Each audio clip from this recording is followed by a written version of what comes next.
Bien-aimés dans les Seigneurs, bonjour. Nous voulons, dans le cadre de ces enseignements, continuer ce que nous avons commencé avec vous il y a de cela un mois. À ce jour, nous parlons sur les termes vision.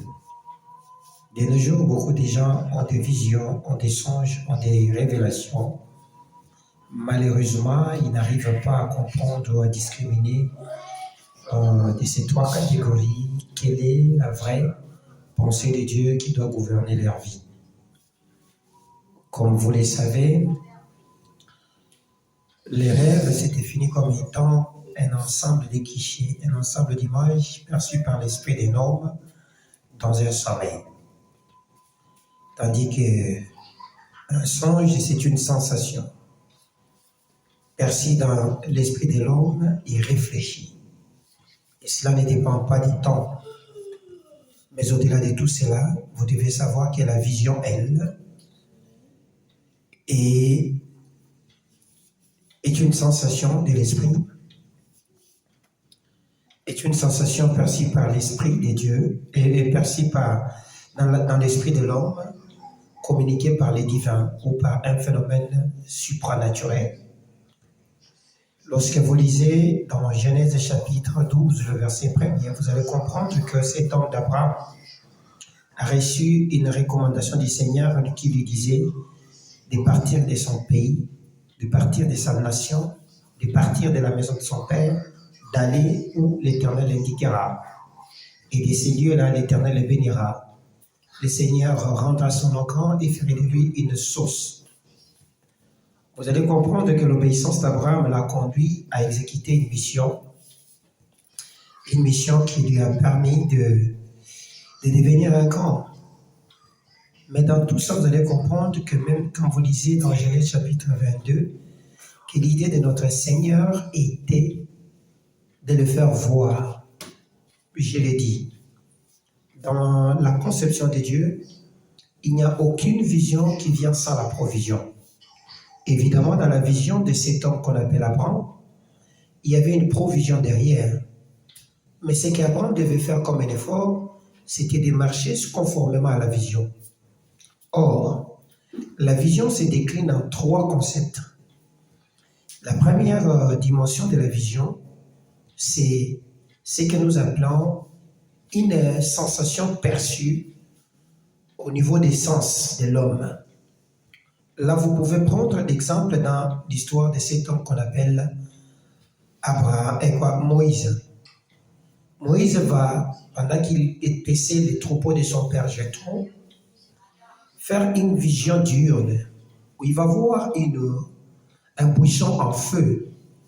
Et voulant s'intéresser à cela, il va voir, il va constater que ce buisson ne consumait pas, première des choses. Et la deuxième des choses, c'est qu'une voix sortira de ces buissons-là. Cette vision-là est une vision perçue au niveau des sens de l'homme. C'est-à-dire que vous pouvez avoir une vision de manière physique, voir la chose. Mais la deuxième catégorie ou deuxième définition ou dimension de vision, c'est cette vision qui est perçue dans l'imaginaire de la personne. Dans l'imaginaire de la personne, vous allez comprendre que lors de la mort du roi Assyrius, dans Ésaïe chapitre 1er, de 1 jusqu'à 4, cette année-là, le prophète Ésaïe va être transporté en esprit. Et pendant qu'il était transporté en esprit, il va voir ce qui se faisait dans le ciel. C'était dans l'imagination de cette personne qu'il a été transporté en esprit. Ce n'était ni son corps physique ou une partie de son corps, mais c'était son esprit, son imaginaire qui avait voyagé et qui participait au concert divin. La troisième catégorie des visions, c'est cette vision que Daniel a eue dans Daniel chapitre 9, quand vous lisez à partir du verset 20e jusqu'au verset 27e, vous allez comprendre. Cela, c'est une révélation. En réalité, Dieu vous révèle la chose, vous communique une pensée dans votre esprit pendant que vous êtes en train de communier avec lui. Évidemment, c'est ça le problème. Le problème, c'est que beaucoup ont des visions aujourd'hui, mais des visions qui tournent autour de l'air vidé. Ils ont des visions qui sont soit communiquées par leur environnement. Il y a aussi une infime catégorie de personnes qui ont des visions réellement qui sont des révélations poussées de Dieu. Mais ce qui nous intéresse, c'est que nous avons besoin d'avoir ce qu'on appelle la vision communiquée par les divins. La vision communiquée par les divins est cette vision qui est en réalité d'abord une parole. Même si elle est perçue comme étant une image, mais dans cette image, il y a une parole. Une parole qui détient en elle un commandement. Et ce commandement, c'est un enseignement pour vous et que vous soumet à accomplir un devoir vis-à-vis de votre divin. C'est à cela que lorsque Abraham va recevoir la recommandation du Seigneur, lorsque le Seigneur va lui parler pour lui dire « Va-t'en de ton pays, va-t'en de ta patrie, va-t'en de ta nation, va-t'en de ta famille, va ». Il a reçu une vision, mais cette vision était un son sous la forme de commandement qui lui disait de partir, afin qu'il accède à la provision de la grandeur, de la bénédiction et qui faisait de lui une source. Même dans Genèse chapitre 22, lorsque le Seigneur va lui faire une seconde apparition, il va lui demander de lui offrir son unique, son fils, qu'il était entré et qu'il a eu péniblement. Ce jour-là, il est parti. C'était d'abord un son. Nous devons donc définir. En réalité, une vision est une révélation perçue sous l'image, sous la forme d'image, guidée par une parole qui doit commander une destinée de la personne. Derrière cette parole, il y a un esprit. C'est comme ça que la vision divine, des visions des hommes et des visions de notre entourage se différencient. Elle se différencie dans le sens que la vision divine est commandée par la parole de Dieu et derrière cette vision, il y a un esprit. Et c'est cet esprit qui va vous convaincre de vous soumettre à cette vision. Au-delà de tout ça, vous devez savoir que la vision vous montre les chemins. La vision vous permet de suivre une voie.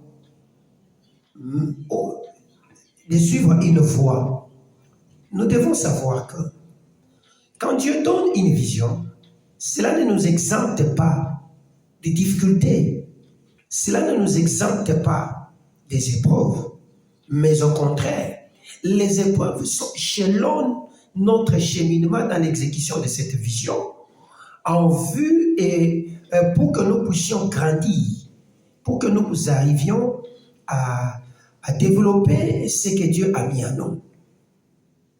Les épreuves dans la vision existent.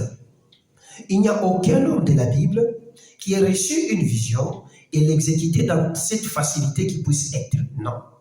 C'est comme ça que vous devez savoir que toute bonne vision percée de Dieu, elle est toujours combattue.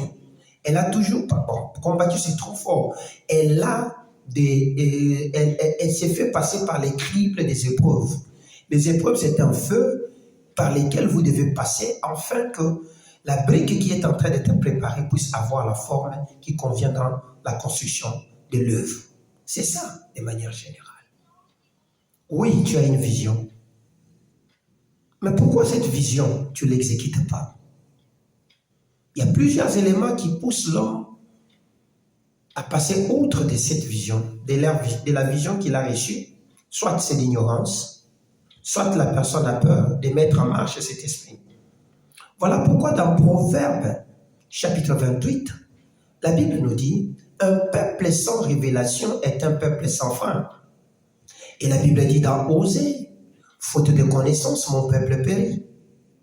Évidemment, lorsqu'il vous manquera la connaissance, c'est-à-dire le son ou la parole derrière l'image que vous avez vue, vous risquez de faire des dégâts. Vous avez donc besoin de vous informer sur la vision. Mais comment connaître que j'ai déjà la vision? C'est que c'est une pensée percutante dans votre esprit et insistante. Pourquoi? Parce que elle est communiquée, la vision est communiquée par l'esprit de la sagesse, qui se décline par la pureté, la vérité et la justice de Dieu. La vision de Dieu est couronnée par la vérité. La vision de Dieu est couronnée par la pureté. La vision de Dieu est juste.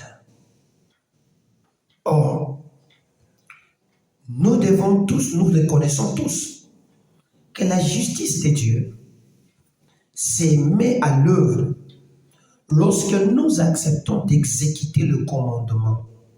Parce que la justice, elle est un phénomène et quoi? La justice agit de manière extérieure, tandis que la paix agit de manière intérieure dans la vie d'un homme. C'est comme ça que vous devez donc savoir que lorsque Dieu dit « Je rendrai ton eau grand », cela n'est qu'un son. Et aussi longtemps que ce son n'est pas utilisé à bon escient, afin qu'il devienne une réalité qui vous permet de participer à la gloire de Dieu sur la terre, ce son restera son. Or, comment est-ce que nous mettons en action une vision? Nous mettons en action une vision par le travail. Lorsque vous lisez l'histoire de cet homme qui s'appelle Joseph, vous allez comprendre que Joseph a eu plusieurs formes de vision. Plusieurs formes de vision dans sa vie. Et dans ces visions qu'il a eues, de toutes ces visions, c'est parler sur la grandeur que cet homme devait avoir, évidemment, par la manière qu'il devait guider, qu'il devait commander, qu'il devait travailler pour gouverner.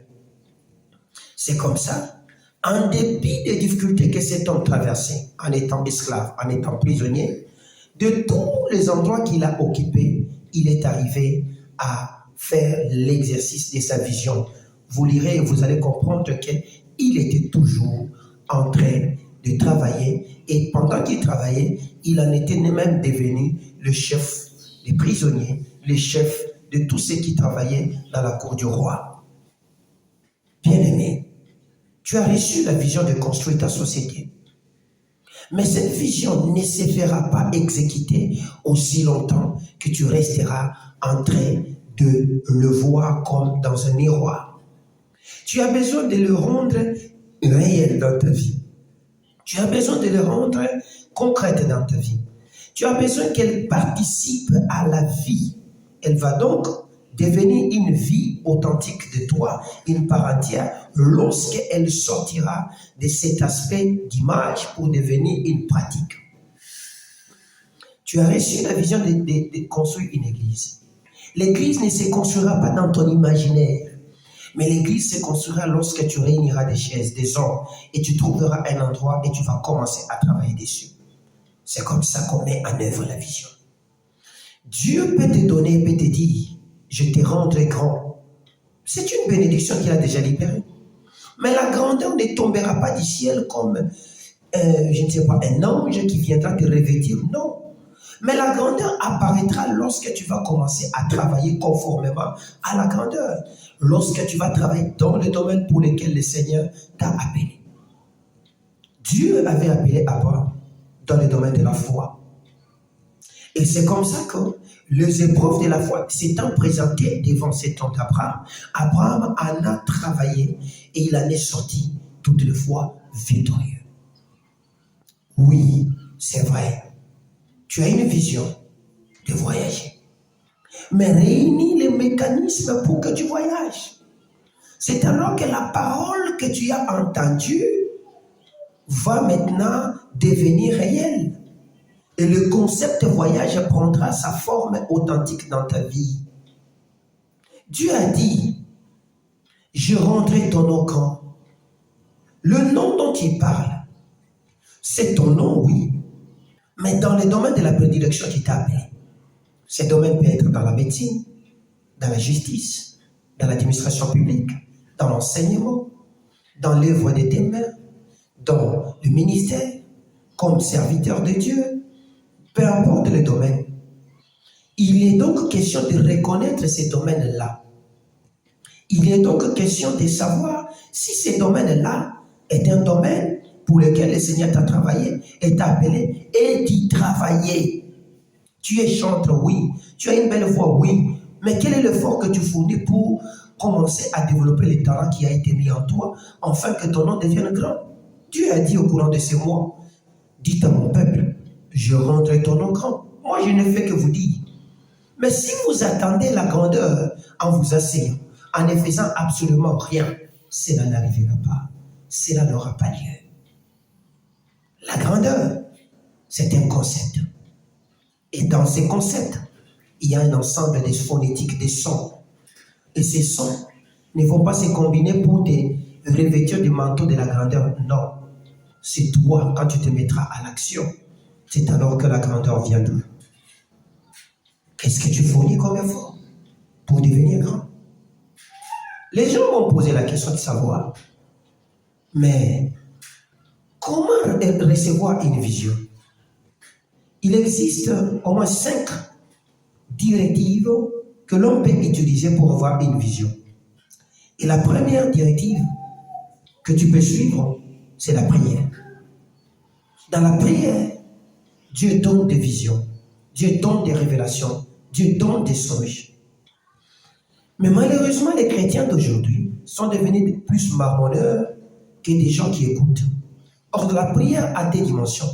Il y a la dimension où je parle, il y a la dimension où j'écoute. Lorsque tu parles, écoute aussi ce que l'Esprit te dit. Or, Dieu dit quoi? La Bible nous dit qu'il parle tantôt d'une manière, tantôt d'une autre, mais on n'y prend pas garde. Regarde autour de toi, qu'est-ce qui se passe? Écoute la personne intérieure. Voyage, voir ce qui se passe dans ton imaginaire. Quelles sont les idées qui te montent en tête pendant que tu pries? Examine-les sous la lumière du Saint-Esprit. Tu en sortiras des directives qui vont te permettre de recevoir des claires visions et te permettant d'accomplir la volonté de Dieu. Écoutez-moi. Lorsque Pierre arrive dans cet étourdissement, il ne comprend presque rien. Il est en train de voir comme s'il perdait tout. Il pose la question à Jésus. Mais nous avons tout abandonné. Qu'est-ce que nous allons avoir? Jésus lui répond. Il n'y a personne qui ait abandonné son père et sa mère, qui n'ait reçu dans le siècle présent comme dans les siècles à venir. Il y a une part d'héritage qui doit se manifester sur la terre au travers de toi. Et dans Romains, la Bible dit, la nature attend avec un profond désir la révélation des fils de Dieu. Il y a quelque chose que toi, tu dois mettre en action, que cette nature-là attend. Cette chose, c'est ce que Dieu a mis en toi sous l'image de la vision. Toutes les grandes visions et toutes les grandes bénédictions viennent d'abord par l'issue de visions. Même les grands hommes d'aujourd'hui, les milliardaires, les millionnaires que vous avez aujourd'hui sur la terre, ils ne sont pas devenus millionnaires sans une idée, sans une révélation. C'est qu'ils ont perçu une image dans leur tête, ils ont commencé à travailler dedans. C'est vrai que tu vas connaître des difficultés pour mettre en œuvre cette vision là-bas, mais sache-le que c'est un moyen que le Seigneur a mis à l'œuvre pour détailler, afin de consolider la personne intérieure. Voilà pourquoi Dieu dit dans 1 Corinthiens chapitre 13, le verset 13, de toutes ces choses, 3 demeurent, la foi, la persévérance et la charité. Mais la plus grande de tous, c'est la charité. Oui, tu ne peux pas te développer ou devenir grand lorsque ce que tu es en train de faire, perçu par ton esprit, tu n'y mets pas la foi, tu n'y persévères pas et tu n'aimes pas ces choses. Tu ne y règnes pas. Tu as donc besoin de mettre dans ton esprit cette histoire, c'est que tu dois croire au son que tu as entendu. Mais quel est le son que tu as entendu? Ça peut être le son que je te prêche aujourd'hui. Ce son dit, je rendrai ton nom grand. Il a dit que je rendrai ton nom grand dans les commerces. Mais la foi, dans ce que tu as commencé aujourd'hui, comme vente je ne sais pas, des cacahuètes, je ne sais pas ce que tu es en train de faire, mais la foi. Or, le second palier de la foi, c'est quoi? C'est la persévérance. Persévère dans ce que tu es en train de faire. Même si les premiers pas ont été des pas calamiteux, où tu as vu des pertes s'en suivre, mais sache-le qu'il y a toujours de l'assurance qui viendra devant. Mais au-delà de tout ça, aime. Aime ce que tu es en train de faire. J'ai vu un homme qui était à côté de moi. Il est en train de faire un travail, mais il n'aime pas ce travail. À tout instant, il est toujours en train de murmurer sur ce travail. Je te dis, le murmure vous empêchera d'hériter le royaume. Prenez 1 Corinthiens chapitre 10. Lorsque Paul écrit aux Corinthiens, il donne 4 obstacles qui empêchent les enfants de Dieu d'accéder à la provision, d'accéder au Canaan. Il dit, ne faites pas comme vos pères dans le désert, qui murmurèrent et tombèrent tous par l'exterminateur. Le murmure nous empêche de voir la main de Dieu et engage Satan sur notre parcours. Le murmure. Le murmure, c'est l'opposé de ce que nous appelons la foi.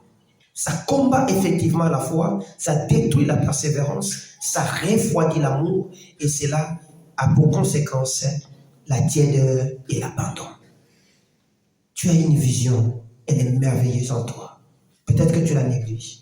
Sache-le, je te le dis au nom de Jésus, que tu n'as pas été envoyé sur la terre comme un passager, quelqu'un qui passera sans rien faire, mais tu as été envoyé sur la terre comme un missionnaire. Tu as été envoyé sur la terre avec un mandat. Et le mandat qui t'a été envoyé sur la terre, c'est contenu dans cette vision là-bas. Voilà pourquoi lorsque Dieu dit, il dit, faisons l'homme à notre image et à notre ressemblance. Il promet, il dit à l'homme ceci. Il termine de créer l'homme. La Bible me dit, il les bénit. La bénédiction, c'est quoi? La bénédiction, ce n'est qu'une bonne parole déclarée par les divins ou un homme supérieur sur toi. C'est ça la bénédiction. Mais cette bénédiction-là, qui est une parole, lorsque tu n'y travailles pas, tu ne le verras pas.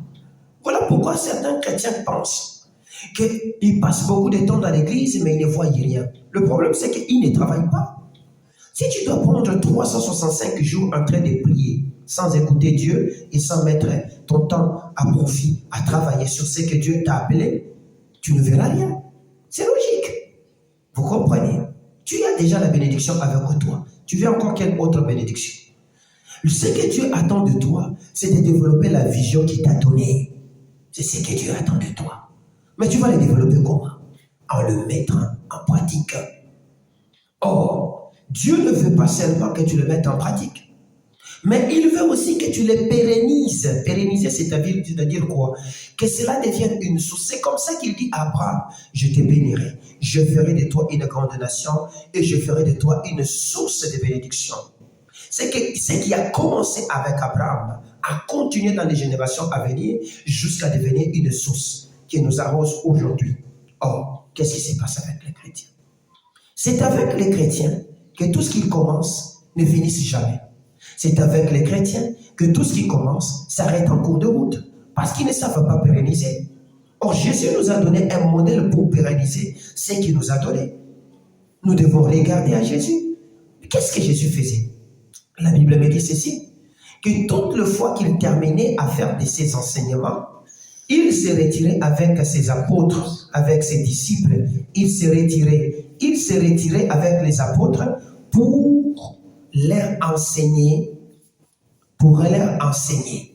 C'est-à-dire quoi? Leur transmettre ce qu'il avait. Oui, aujourd'hui on parle de followers. Cherche à faire de tes followers des disciples. Et de ces disciples là-bas, trouve des gens fidèles à qui tu vas confier les secrets. Enfin, que quand tu ne seras pas là, que ce que tu as commencé aujourd'hui existe et continue à parler. Si on parle de nous comme une nation en République démocratique du Congo, c'est parce que la nation qui s'appelle la RDC est consolidée autour des cultures, autour des manières d'être, de vivre, qui nous ont été léguées par nos ancêtres et pour lesquelles nous travaillons aujourd'hui et qui fait qu'aujourd'hui, nous sommes devenus une nation.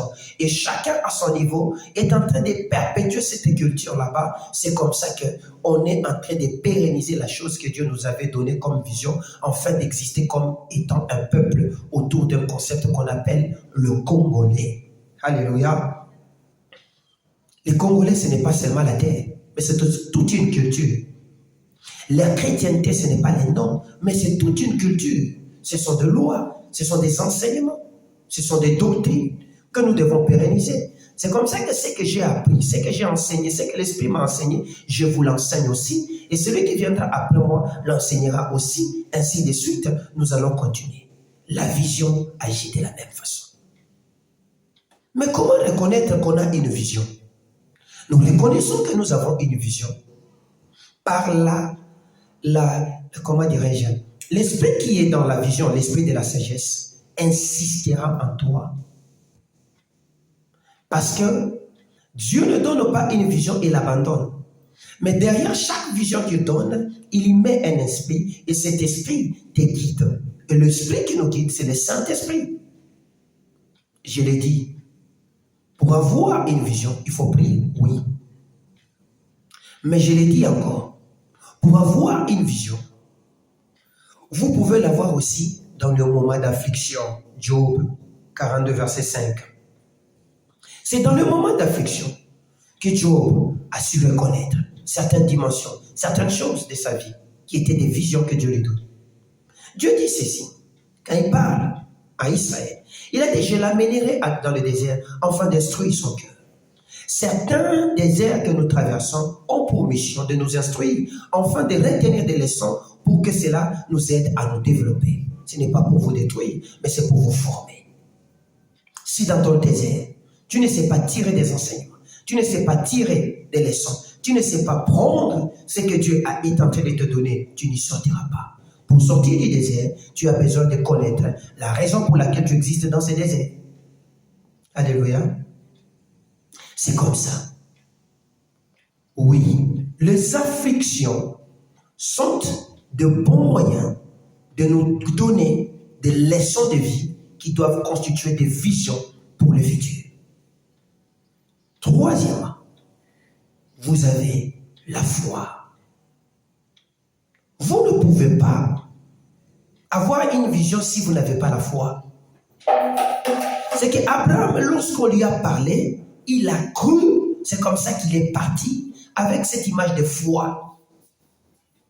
C'est que toi, tu ne vois pas la vision dans toi te guider, c'est parce que tu ne crois pas. Toutes les fois que le Seigneur te parle en songe, en vision, en révélation, toutes les fois que le Seigneur te parle par la conviction, toutes les fois que le Seigneur te parle par toutes les manières qu'il parle, tu ne sais pas saisir parce que tu n'y es pas intentionné, ça c'est la première des choses. Et la deuxième des choses, c'est que tu n'y mets pas ta foi. Mais la foi, c'est quoi? La foi vient de ce qu'on entend. Et ce qu'on entend vient de la parole de Dieu. La foi est une ferme assurance des choses qu'on espère et une démonstration de celles qu'on ne voit pas. La foi. Est-ce que tu as la foi dans ce que Dieu t'a dit de commencer aujourd'hui? Parce que Dieu veut rendre ton nom grand. Est-ce que tu crois à ce que tu as vu cette nuit? Parce que Dieu veut te rendre grand.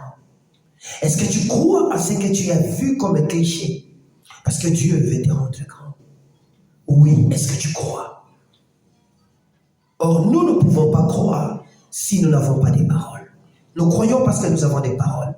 Et ces paroles viennent de la pensée de Dieu. Donc, les visions, de manière générale, que Dieu nous donne et que nous avons, si nous voulons les dissocier des visions, de nos visions propres, vous verrez que les meilleures de visions ou la meilleure de vision, elle est commandée. Derrière cette vision, il y a une parole. Et cette parole, c'est la parole de Dieu. Alléluia. Est-ce que je me fais comprendre? Est-ce que je parle à quelqu'un? Écoutez, ça fait beaucoup de temps que tu es resté en train de chercher à comprendre est-ce que je vais aller de l'avant ou qu'est-ce que je suis en train de faire. Ça fait beaucoup de temps que ta vie est restée stationnaire. Ça fait beaucoup de temps que tu es en train de te demander qu'est-ce que je dois faire. La meilleure question que tu dois te poser, c'est je suis ici pourquoi? Quelle est la raison d'être de ta présence sur cette terre? Quelle est la raison d'être de ta présence dans cette ville? Quelle est la raison d'être de ta présence dans cette famille-là? Quelle image tu as de cette famille-là? Quelle vision tu as d'abord de ta propre vie? Est-ce une vision de celui qui est venu accomplir une volonté de Dieu? Parce que la nature attend. Parce que Dieu veut que nous puissions manifester sa gloire sur la terre. Jésus pouvait dire, Père, glorifie le Fils afin que le Fils te glorifie. Dieu ne te glorifiera pas si ce qu'il t'a donné comme vision, tu n'y travailles pas. Or, je l'ai toujours enseigné. La gloire contient 7 éléments. Et les 7 éléments de la gloire se déclinent par la force, l'intelligence, la sagesse, l'honneur, la puissance, l'intelligence, la richesse. Donc, cette gloire que Dieu veut glorifier en toi, il peut le faire soit en te donnant une intelligence que tu développeras autour de ce que tu es en train de faire, qui va te qualifier pour que la célébrité que tu attends arrive. Parce que quand Dieu disait à Abraham, je rendrai ton nom grand, il était en train de lui promettre de le faire de lui un homme célèbre. C'est vrai, Abraham est devenu célèbre. Mais le parcours vers la célébrité était la marche vers le feu, la traversée du feu. Parce qu'on lui a demandé beaucoup de choses. On lui a demandé d'abandonner la richesse qu'il y avait dans son père, parce que son père c'était un grand monsieur en Chaldée. On lui a demandé de sacrifier son fils, qu'il a eu après 25 ans de persévérance et de foi. On lui a demandé beaucoup de choses, mais au-delà de ça, aujourd'hui, ça fait des millénaires, nous parlons d'Abraham sur la terre, et dans le ciel, Abraham est connu comme un géant. Dieu ne t'a pas envoyé pour que tu meures et que tes traces partent. On te connaît juste dans les quartiers où tu habites, comme si tu avais des petits défauts dans ton corps.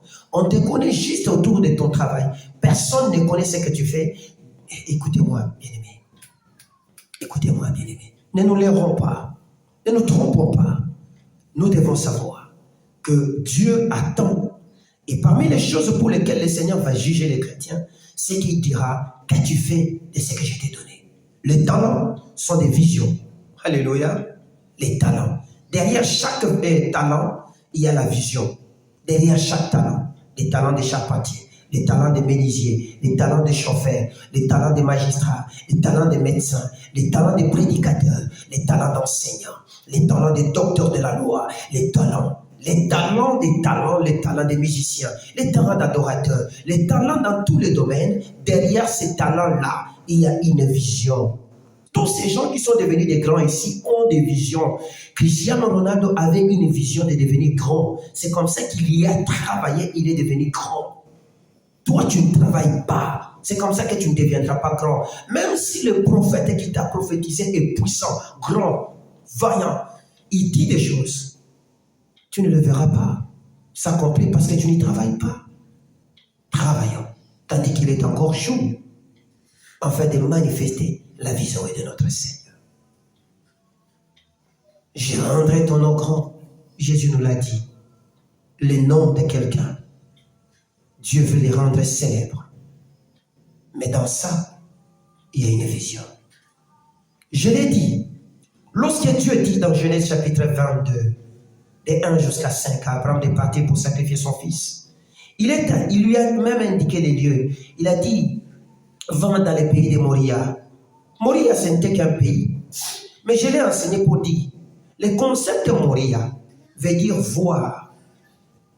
Et Voiria, l'ensemble forme Moria. Le Moria dont on parle, c'est voir Dieu. Or, nous ne voyons pas Dieu comme une matérialisation d'une personne. Mais nous voyons l'accomplissement de ce que Dieu a dit.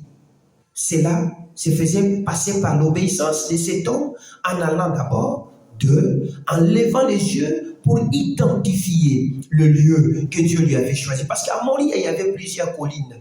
Mais il y avait une seule colline sur laquelle il devait sacrifier son fils pour qu'il puisse maintenant vivre la promesse que Dieu lui avait dit. Oui, ton Moria, ça peut être RDC, Afrique du Sud, l'Europe. Quand tu arrives là-bas, ne pense pas que c'est tout le pays. Il y a un endroit que tu dois occuper. Lorsque tu arrives à cet endroit, sacrifie-toi pour cet endroit là-bas. La Bible dit quoi? Offrez vos corps comme des sacrifices vivants, saints et agréables. Tel sera de votre part un culte raisonnable. Offrir son corps, ce n'est pas prendre le couteau, c'est tuer. Non, c'est faire quoi?